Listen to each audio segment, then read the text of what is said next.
Hello everybody, it's Wyvern here with another bit of Total War, Warhammer 2, Cool Wake Magic gameplay. This time around we are playing as the forces of the Empire against the Tomb Kings on the map, the Culkin Plains. So, I did want to try to do a cavalry build because I've been testing out Empire Cavalry more and more, and I absolutely adore it. I think, honestly, Empire has the best cavalry roster in the game. It's the most well-rounded to deal with any situation. And so I've been having a lot of fun just trying to make all cavalry builds work. So I figured against Tomb Kings it could potentially work if you're wary and on your toes. I figured, it could work, so why not give it a shot, right? So I did it for my lord. I did bring Boris. I think just he's the stable go-to, unless you're going for some specific gimmick with whichever of the other lords you might be trying. Boris is just a safe middle ground. He does, of course, have regen. He's got the White Cloak of Ulrich and Crush the Weak for all those debuffs. He does cause Fear and Terror, which is irrelevant here, but he does have AP and some okay melee stats, so if he dives in, especially on the charge, he can do some damage to large constructs, which obviously you want if you're dealing with the Tomb Kings. In this situation, I do have him backed by Light Wizard, and the Light Wizard does have a mix of Net of Mintok, the Fast Protection, Exorcism, which I think is actually rather useful. If you hit someone with a net, and obviously that'll proc Exorcism, and it can make units crumble a little faster. He does have the Power Stone and Banishment. You might be wondering why I'd bring Banishment. Obviously Unbound in this situation. Why would I bother bringing that? But actually, this build I'm trying out, I felt pretty secure against monsters, but I really didn't feel secure if my opponent decided to just bring a man spam build with the Tomb King. So I really wanted something to clear that out. And since I was bringing the Lore of Light to isolate my opponent's troops already with Net of Mintok, I figured, you know what, Banishment might be an okay pick. On the flanks here, two Knights of the Blazing Sun, decent cavalry that cause fire damage, which is potentially beneficial against the Tomb Kings, who do have several units susceptible to fire. Also, they do have built-in magic resist, so if my opponent brings Arkan, who's the most common pick, these guys will resist things like Fate of Buna somewhat well. Basically, they're equivalent to dwarves in that way. Also, Monster's Charge bonus, of course, great weapon strength, so if they plow into the squishy Tomb King infantry, they will mow them down. Hidden in the woods, we do have two Outriders with grenade launchers, as well as two Demigrave Knights with halberds. These guys are ready to jump in and protect these guys against any large units. And of course, I wanted to hide the Demigraves, so my opponent brought a bunch of Ushapti Great Bows. This map, you start pretty close to your opponent. If my opponent had a bunch of Ushapti Great Bows arrayed right here, I could potentially lose several Demigraves before being able to get out of dodge. Outriders with grenade launchers, I think, a hidden gem on the Empire roster. Arguably, in some ways, one of the best cavs in the game. They can act, and I think they're very much a hidden gem. It's something people don't pay attention to. You don't really see them too often, but they do immense damage to blobs of infantry. And it doesn't matter if that infantry is armor. If it doesn't have armor, they will tear it to shreds. Obviously, squishy infantry is their favorite target, so the Tomb Kings are full of that. But against some more heavily armored troops, you can even make these guys work against Chaos or Black Orcs or units like that. Finally, out on the flank to really deal with constructs, 3 units of Outriders, the vanilla variant, which of course are a very potent pick, have fairly high armor piercing damage, decent mobility, and one of the important things to keep in mind is that Tomb Kings don't have very good mobility on their cavalry. Even their light cav only goes at 78 speed. Most of their lords are sitting in the mid 70s. I think their only lord with over 80 mobility is actually Arkan on his chariot, but everyone else is stuck at lower rates. And then, of course, there are the Carrion, who can potentially chase you. Now, my opponent did bring an interesting build. He's gone with High Queen Khalida, which is definitely a bit of a shocker. That's not someone you see all too often. You can see I'm already posturing a little bit here. But High Queen Khalida is coming in with a good selection. Tomb Strike for Fear and Terror, Venom Staff, which is an interesting item. You don't see this all too often, but we'll definitely see. I honestly don't even recall how it performs, but we'll definitely see how it does here. Venom Wave, My Will Be Done, which, of course, is the usual AoE buff, very potent actually for the Tomb Kings. Blessing of Asaph, which affects missile damage, reload skill, and armor piercing missile damage. So combined with my opponent's Screaming Skull catapults, could be rather useful here. And then of course she does have her built-in curse, which does AoE damage, sort of a small Fate of Buna, Flock of Doom effect. For his front line, as we discussed, very cheap. Bunch of skeleton warriors on the flanks, some skeleton spearmen, and then the Kepra Guard in here in the back. The Kepra Guard, of course, I do believe will outtrade greatswords, and they do have built-in regen. They are, of course, susceptible to fire, but they also do magic damage. They're pretty decent overall. They just do good amounts of damage and can just kind of anchor your line. Interestingly enough, my opponent definitely did some interesting things with this build, and I thought it was actually kind of cool. 2 units of Sepulchral Stalkers here in the back, veteraned up. Now, these guys are built against large, and you can see their melee attack seems pretty terrible. Their melee defense is okay, at probably about 35 baseline, but I'm not actually sure if they're within the range of my Will Be Done, but I don't think so. But either way, these guys do have a bonus against large of 21, so they can definitely tear through cheaper knights pretty effectively, and they also do have magic ranged missiles that cause kind of have a great splash and do apply poison. So potentially these guys can be very, very powerful, and we'll definitely see how they perform in this matchup. My opponent also did something a little interesting. The second interesting thing here, which was the 2 Screaming Skull catapults. And you can see they're already teeing off. I'm not entirely sure what they're actually firing at here. Maybe Boris, maybe they were on auto fire. But these are widely regarded as the worst artillery pieces in the game, or competing for worst artillery piece in the game, alongside the Empire rockets and Hellblaster. But we'll definitely see how they perform here. They do have this morale debuff, take cover.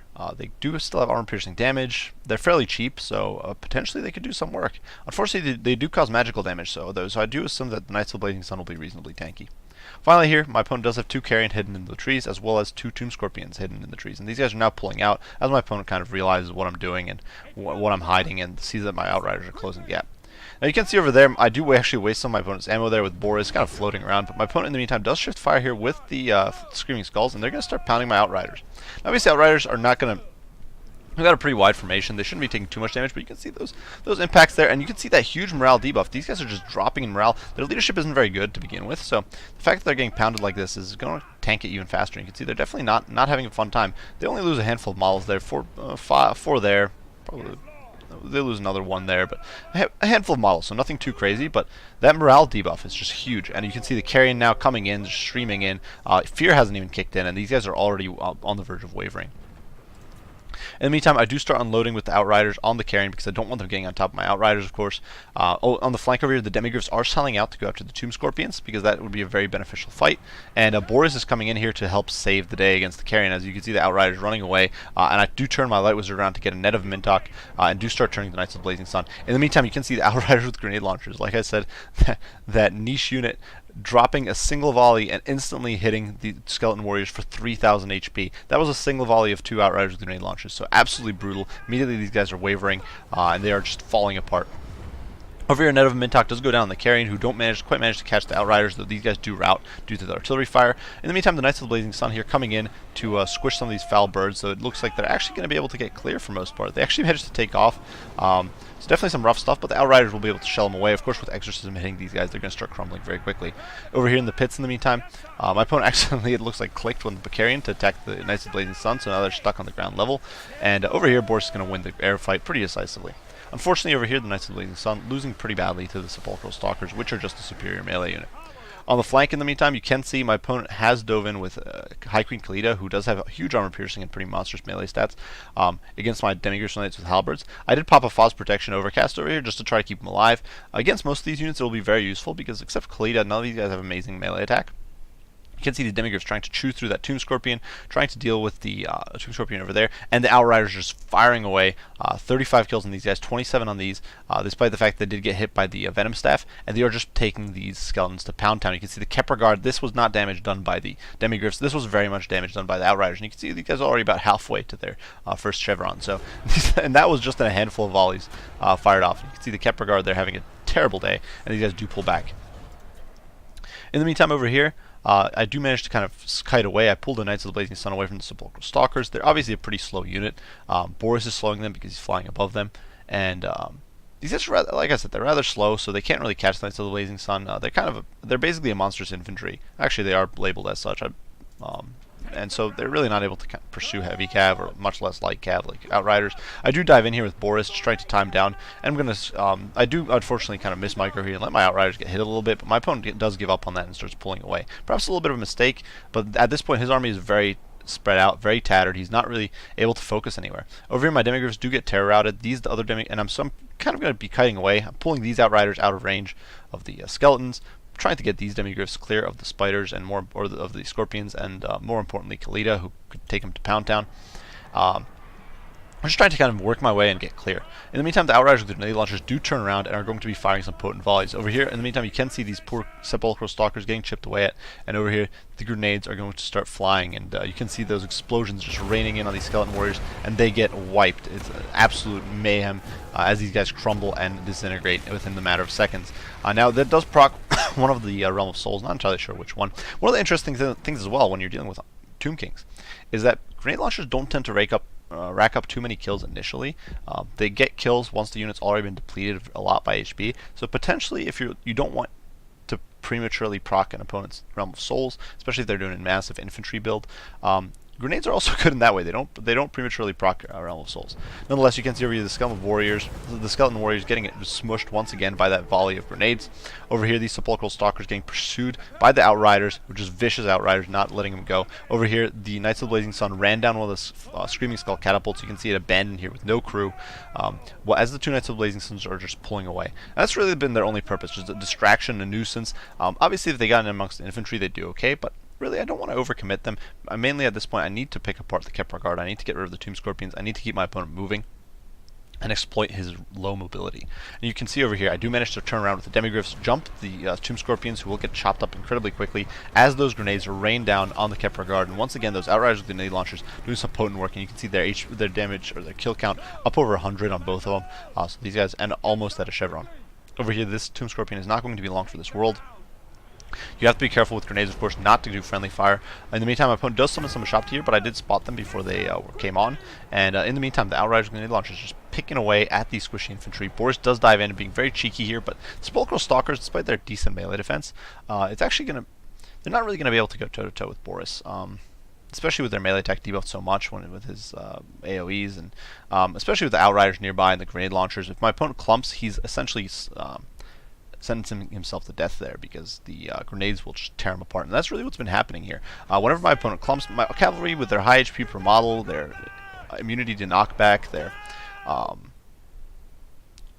high armor, all that sort of stuff, they're actually pretty resistant to grenades. But this poor infantry, but 10 armor, the shield doesn't help against grenades. That's one of the important things to keep in mind. Grenades ignore shields. They're like satchel charges.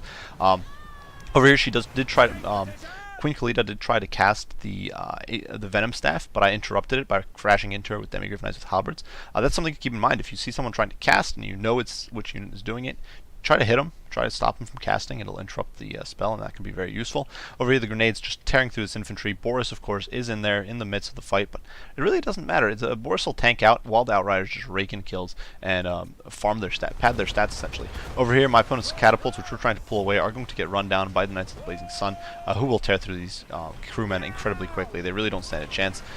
Two Knights of the Blazing Sun on top of these guys is really rather hopeless. Over here, my opponent is trying to kind of gap close, but it really isn't going to help. You can see that crossfire from the Outriders pouring in, wiping out those Ushapti. Demigryph's in a bit of a rougher spot. I do cast False Protection on one of them. You can see the grenades raining on these Skeleton Spears, who once again trying to help, but they get blobbed up on these Demigryph Halberds. Yeah, at this point it's obvious I'm probably going to lose these guys, but it just doesn't matter. At this point it's too little too late, and you can see the Skeleton Spears just getting smushed by the mass fire from the grenade launchers. Over on the flanks, handgun fire, crushing the Ushapti, who of course are not very good against cavalry. Ushapti rely very heavily on their bonus against infantry. Honestly, even their bonus against infantry isn't very good. I think it's just +5. But their stats against cavalry is rather poor. Their one saving grace there is armor piercing, but really, even Knights of the Blazing Sun, with these guys being debuffed, Knights of the Blazing Sun have better melee defense than these guys have melee attack. So some rough stuff there for my opponent. Over here, High Queen Khalida does actually fall to the Demigryph Knights, so a pretty impressive performance. I actually thought these guys were as good as dead. Surprisingly, they were not.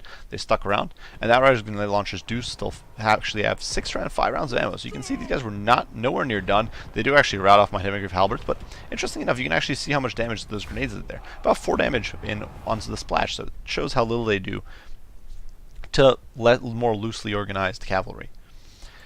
So the game was rather brutal and kind of decisive. Now, my opponent's build, not exactly the most optimal build. If you're going against Empire, I would definitely recommend bring maybe some larger constructs. Sepulchral Stalkers are suboptimal, and bring some archers. You can bring your Shopti Great Bow if that's what floats your goat. Otherwise, you can do regular Skeleton Bowman. Either one works. Either is a very viable option against Empire, and whichever you prefer is up to you, but they can help you zone away those annoying Outriders, get rid of Outriders with grenade launchers, and if your opponent does a more classic infantry-centric build, they can also snipe down handguns and that sort of stuff. Especially because Empire infantry will struggle to shoot over your skeleton wall in the front. You can really capitalize on that to pepper them down with archer fire. As far as this build, I was pretty happy with it. You can see the Knights of the Blazing Sun gained some chevrons, surprisingly. Or actually, maybe they went in with these chevrons, I forget, but they didn't really do much, but they were a distraction. They drew off my opponent's sepulchral stalkers, they crushed the carrion, they crushed the catapults, and then they pulled away and kept drawing my opponent's troops away. They drew away Kalita and were just a major nuisance. Then Enemy Groove Knights, they crushed the two monstrous units that were really a threat to me, and they provided a massive distraction that was drawing my opponent's troops into blobs, which could then be crushed by Outriders with grenade launchers. The Light Wizard, of course, helped isolate enemy troops. I think the Light Wizard is a very good pick against the Tomb Kings. I know a lot of people like Lore of Life or lores like that, and especially since the Mintok got changed, people have been kind of moving away, but personally I really do like Lore of Light, and Exorcism just makes it even more powerful. Boris, okay job. The Outriders, okay job just chipping away at those annoying sepulchral stalkers and applying some distraction. A lot of it was simply distraction value. And those Outriders with grenade launchers paying for themselves many times over. Even if all the damage they had done even if none of it had been to Kepler Guard, this many kills is it was pretty ludicrous. These are a unit that only costs 800 and 800 gold, and of course they were doing immense splash damage. So there's some great work there, and really kind of pleased with this build. I'm not saying it's optimal. Obviously, generally pure kite builds are a little suboptimal. They're a little iffy, very reliant on micro, that sort of stuff, but still lots of fun. And yeah, I do hope you guys enjoyed the video. I do hope you found it entertaining and fun to watch some grenade launcher action. If you have any comments, criticism, any questions, looking for any suggestions or anything like that, be sure to post them down and I'll respond as soon as I can. As usual, guys, I do appreciate you all for watching, and I will see you all in the next one. Wyvern out.